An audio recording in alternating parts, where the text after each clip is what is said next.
Hello बच्चों, ये class first का चैप्टर फर्स्ट है पोजीशन एंड कंपैरिजन।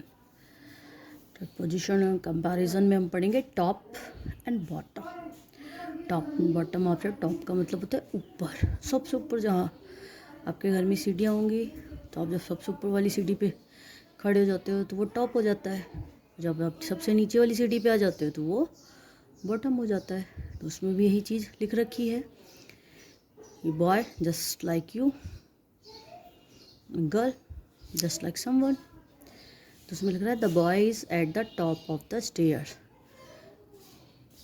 कि जो लड़का है वो सीढ़ियों के सबसे ऊपर खड़ा है।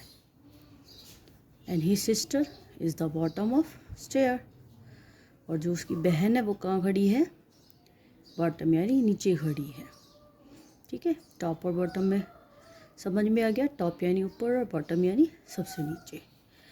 Make T for top and B for bottom. अब आपको इन पिक्चर्स में क्या करना है? आपको ये किस पोजीशन पे है, ये टॉप में है या बॉटम में? अगर टॉप में है तो इसके यहाँ पर आपको टी लिखना है, बॉटम में है तो बी लिखना है। इसी तरह आपको इसमें भी करना है और आपको इस पिक्चर्स में भी करना है। Inside and outside. इनसाइड का मतलब होता है अंदर और आउटसाइड का मतलब होता है बाहर। अब जैसे अभी आप लोग वीडियो देख रहे होंगे तो आप घर के अंदर होंगे, और जब आप खेलने जाओगे तो घर के बाहर हो जाओगे। यानी घर के अंदर हो तो आप इनसाइड हो और घर के बाहर हो तो आप आउटसाइड हो। तो इसी पिक्चर को हम देखते हैं, पिक्चर के थ्रू समझते हैं। The dog is inside the kennel. जो डॉग है वो कहाँ है? डॉग के घर को कैनल कहते हैं। तो जो डॉग है वो अपने घर के अंदर है। The cat is outside the kennel, और जो कैट है वो कहाँ पर है? उसके जो डॉग के घर है कैनल के बाहर है। ठीक है, इसी तरह आपको इन पिक्चर्स में भी इनसाइड और आउटसाइड बताना है। इनसाइड के लिए आप आई का यूज़ करेंगे और आउटसाइड के लिए ओ का यूज़ करेंगे। अगर ये आउटसाइड में है तो ओ लिखो, इनसाइड में है तो आई। इसी तरह इसको भी, अगर इनसाइड है तो आई, आउटसाइड है तो ओ। इसी तरह इन पिक्चर्स में इन फ्रॉक्स के साथ भी आपको यही करना है।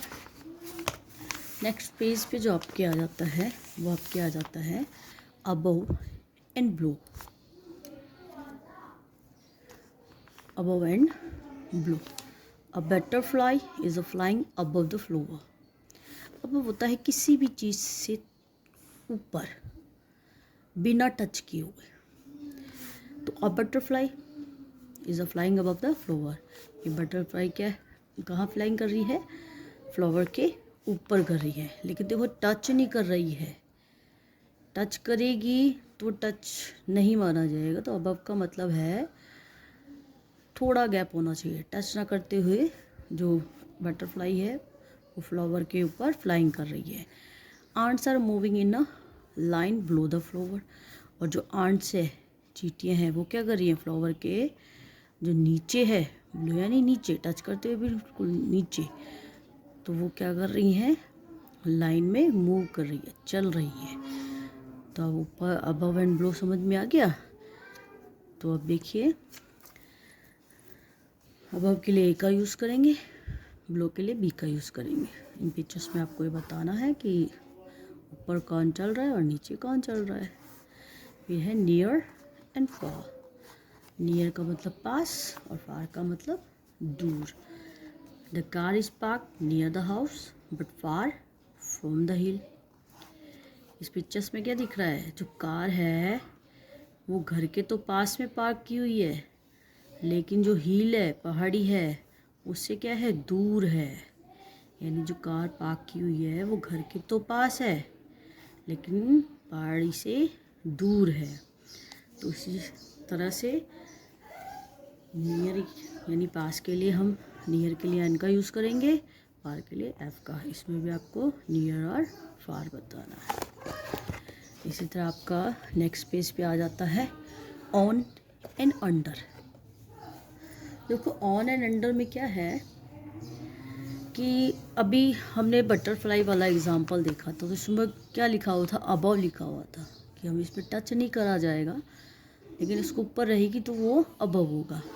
लेकिन अब देखो टेबल के ऊपर बुक तो रखी हुई है, लेकिन इसको हम अबव नहीं कह सकते क्योंकि बुक ने क्या कर रखा है, टेबल को टच कर रखा है। तो कोई भी चीज़ पर किसी भी चीज़ पर जब हम कोई चीज़ रखते हैं तो वो क्या होती है, उस पर ऑन का यूज़ किया जाता है। The book is on the table. तो बुक क्या है, टेबल पर रखी हुई है। The school bag is under the table. अब कोई भी चीज़ होती है जो नीचे होती है उसके लिए हम ब्लो का यूज़ भी करते हैं, लेकिन यहाँ हम किसका यूज़ कर रहे हैं, अंडर। अंडर और ब्लो में क्या फ़र्क होता है कि जो अंडर होता है वो किसी वस्तु के जस्ट नीचे वाली जो जगह होती है हम उसको अंडर कहते हैं, इसके नीचे रखी हुई है। ब्लो मतलब किसी की, अब जैसे फ्लावर की बिल्कुल नीचे रखा हुआ चल रही थी चींटियाँ। अब जैसे इस पिक्चर्स में था कि भाई जो क्लाउड है उनसे अबव तो क्या है, सन है, और उसके ब्लो क्या है, एरोप्लेन है। तो उस चीज़ में यहाँ हम प्लेन को क्लाउड के अंडर में नहीं रख सकते। तो हम यहाँ पे बैग के लिए किसका यूज़ करेंगे, अंडर का यूज़ करेंगे। स्कूल बैग कहाँ है, टेबल के नीचे है।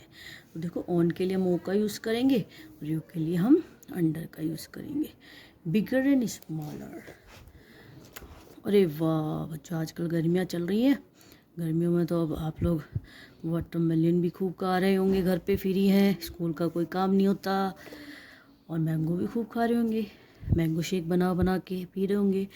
तो अब आपके घर में वाटरमेलन भी आता है और मैंगो भी आता है। तो वाटरमेलन और मैंगो में से बिगर और स्मॉलर बताना है हमें।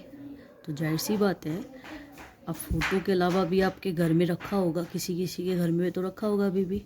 तो वाटरमेलन क्या होता है, वो क्या होता है, बिग होता है, बड़ा होता है, और मैंगो क्या होता है, छोटा होता है।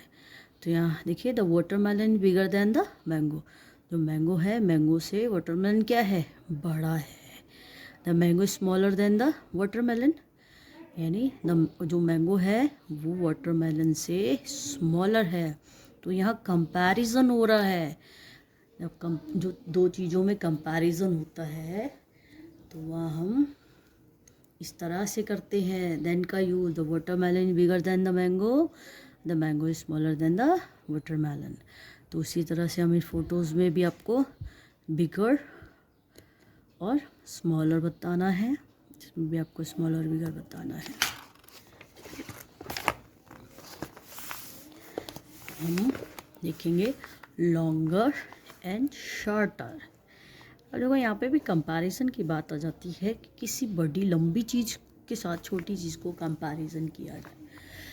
जैसे कि यह एरोप्लेन है, एरोप्लेन क्या है, aeroplane is long, the helicopter is short. तो ऐसे ही आपके घर में भी आपके कोई भाई बहन आपसे लंबा होगा तो उससे भी कहा जाता होगा ना, the Prince is longer than the Rahul. तो इसीलिए यहाँ किसका कंपैरिजन हो रहा है, यहाँ पे एरोप्लेन्स का हो रहा है। घर में आप लोगों का होता है। तो यहाँ है aeroplane is longer than the helicopter. जो एरोप्लेन है वो किससे बड़ा है, हेलीकॉप्टर से बड़ा है। The helicopter is shorter than the aeroplane. और जो हेलीकॉप्टर है वो शॉर्टर है, छोटा है किससे, एरोप्लेन से। तो इसी तरह से आपके लॉन्गर और शॉर्टर आपको इसमें टिक करने हैं। Heavier and lighter. अब आ जाता है हल्का और भारी की बात आ जाती है। हैवियर यानी यहाँ पे द पिकॉक इज़ हैवी, क्योंकि हैवी, द चिक इज़ लाइट। और देखो चिक जो होता है वो तो बहुत छोटा सा होता है, और जो पिकॉक होता है वो बहुत बड़ा होता है कंपैरिजन देन चिक के। तो उसी तरह से the peacock is heavier than the चिक।